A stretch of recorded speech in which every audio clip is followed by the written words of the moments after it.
All right, we're gonna camp right here tonight, close to this fire tower in one of the state forests here in North Florida. Pretty much nothing as far as you can see, but there are 6 reservable campsites inside this state forest. And I happen to have gotten one of them for tonight. Well, it's gonna be a great night. You can see there's a pile of gear from the back of that truck there. Get the glare off of it.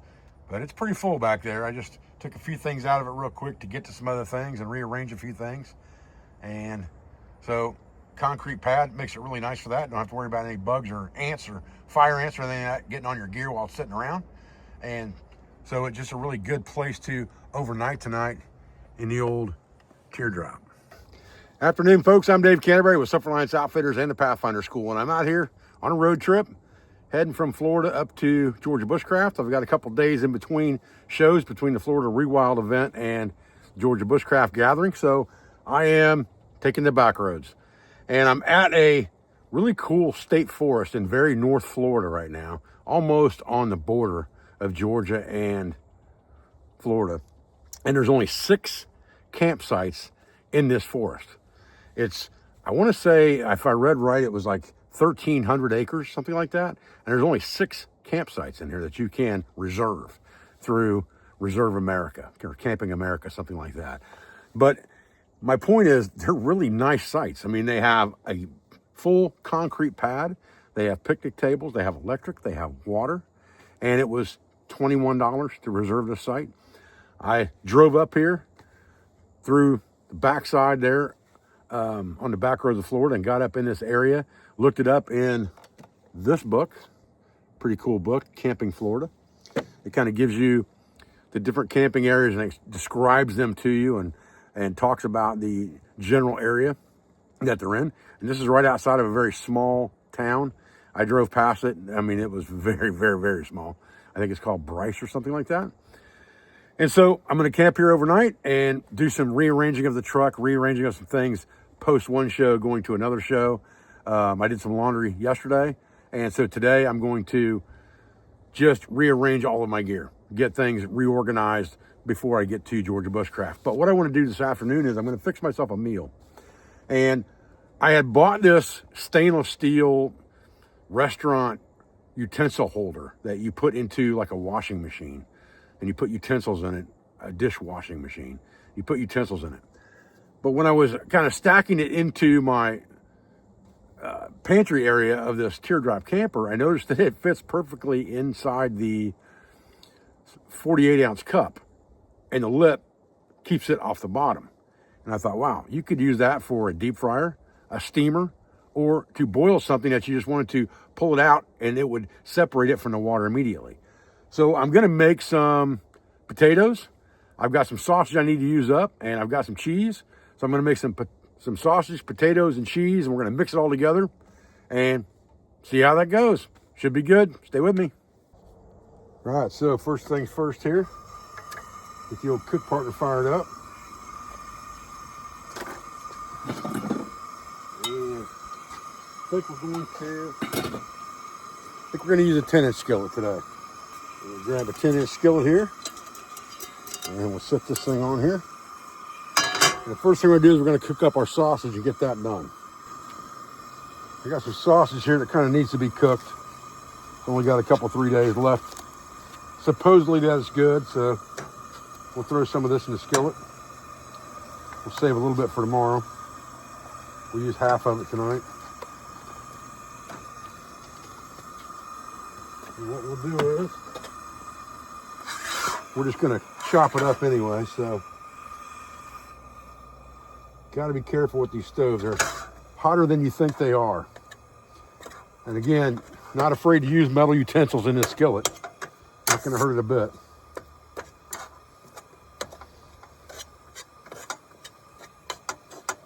So I've got this 48-ounce bush pot or 48-ounce cup. This is the same cup that's in the French press, except it's got the spout on it. So the 48-ounce cup doesn't have the spout the French press does. I prefer that French press cup because of that. We'll get this lit up and we'll pull this over the top and get that water going. And now the trick I want to show you, this bad boy right here is just made for restaurant silverware. And it sits right down inside here. Now you can see, I need to put a little bit more water in there, and then I'm gonna add my potatoes to that, and they should boil in that water. We should be able to pull this straight out, and our potatoes will come out of the water. Just a convenient way to boil something, convenient way to deep fry something, or anything that you want to kind of separate from the water that you're usually heated up with. This will work. So we'll keep after this sausage, get that water heated up, we'll add a little more water to it. We'll get the potatoes in there on the boil. As I'm putting potatoes in this, I'm going to keep an eye on the water level here. And if I have to add some more water, I can. I left myself plenty of room in there to do that. And I've got a little water set aside over here. I'm just going to put about 6 or 8 of these small potatoes in there, enough to fill it up. And then I'm going to add just a little bit of water to that. Bring it up. Call that good. And then back after my sausage here. All right, we're going to take this sausage and we're going to pull it off now. It doesn't need to cook all the way through because we're going to fry some potatoes in here as well. We don't want to overcook the sausage when the time comes. But right now, pretty good. We don't want to boil those potatoes so soft that they become mashed potatoes. We want to be able to slice them up and cook them in here and make fried potatoes with the sausage.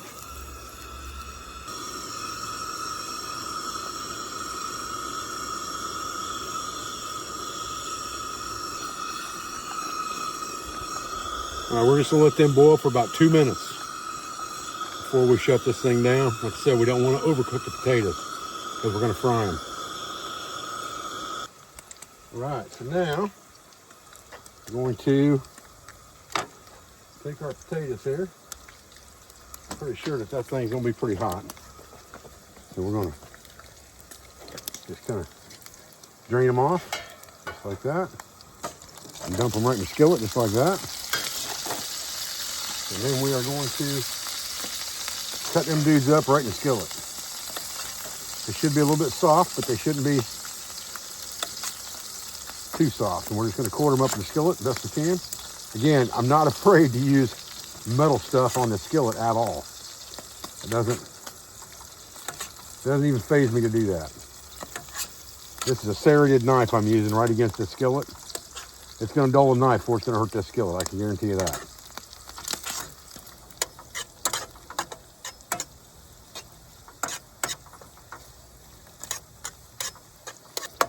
Cut him with the spatula. Anything that's a little bit big, just chop it with your metal spatula and don't worry about it.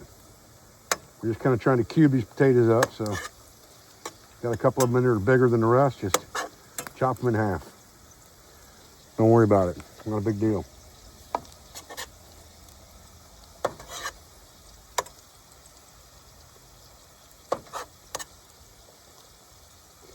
The smaller the chunks are, the faster they're going to fry up.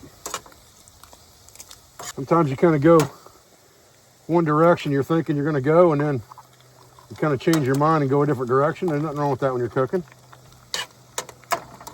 We fry us up 2 eggs in that stuff too while we're at it.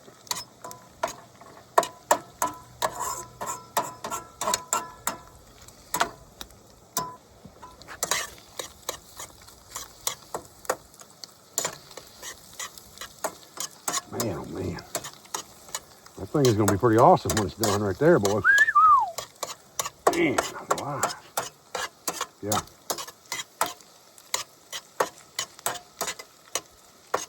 That's going to be something else. Now, cheese.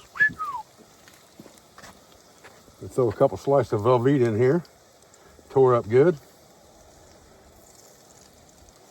Let that melt in there good. Man, look at that. That mixed up in there.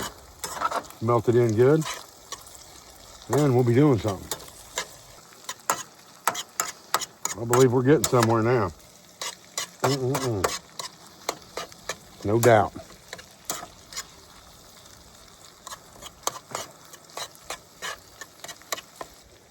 All right, we'll kill this heat now. Mix this up good.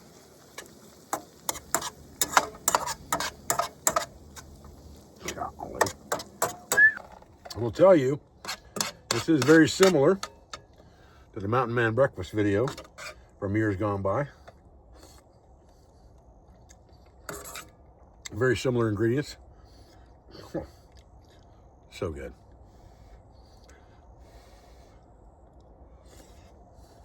Man. Ooh.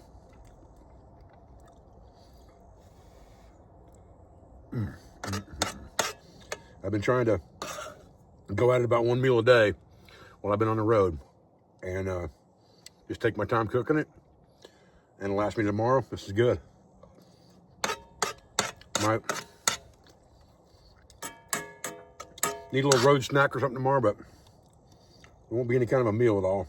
This is plenty right here till tomorrow night.